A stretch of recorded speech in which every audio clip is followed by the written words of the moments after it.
Hi guys, magprito tayo ng tilapia ng isda. Tapos maggugulay din tayo ng kangkong.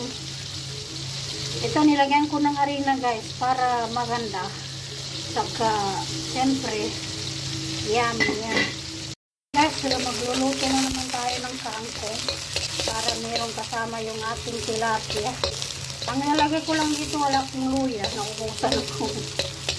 Ayaw ko nang gumawa. Guys, pwede na natin ilagay ang ating kangkong. Igigisa lang natin ang ating kangkong. O diba? Nakakita ako ng kangkong sa baba. Nakakita ako ng kangkong sa baba. Kaya meron tayong kangkong.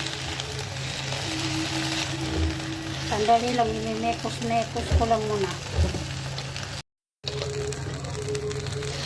Ayan guys. Naglagay pala ako dito ng tuyo. Ito. Galing sa Pinas. Binigay ng aking kaibigan na galing sa Pinas. Ayan. Sa loob. Ayan, kangkong oh. Simpleng luto lang po ito guys. Pero masarap na yan. Para sa akin, okay na yan. Mas okay pa ito kaysa mga manok-manok na yan. Diba? Guys, ito na guys. Luto na ito guys. Nilagyan ko ng tuyo. Yung tuyo, pinarito ko na yan. Galing po yan sa Pilipinas. Kailangan natin may sabaw na konti para naman may sabaw yung ating kanin.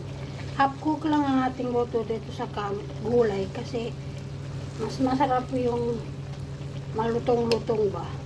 Okay guys, so yan guys, update ko na lang kayo mamaya. Guys, meron tayong pritong isda, tilapia, tapos pritong tuyo, ang aking favorite. Tapos gulay, kangkong. Kangkong is so yummy.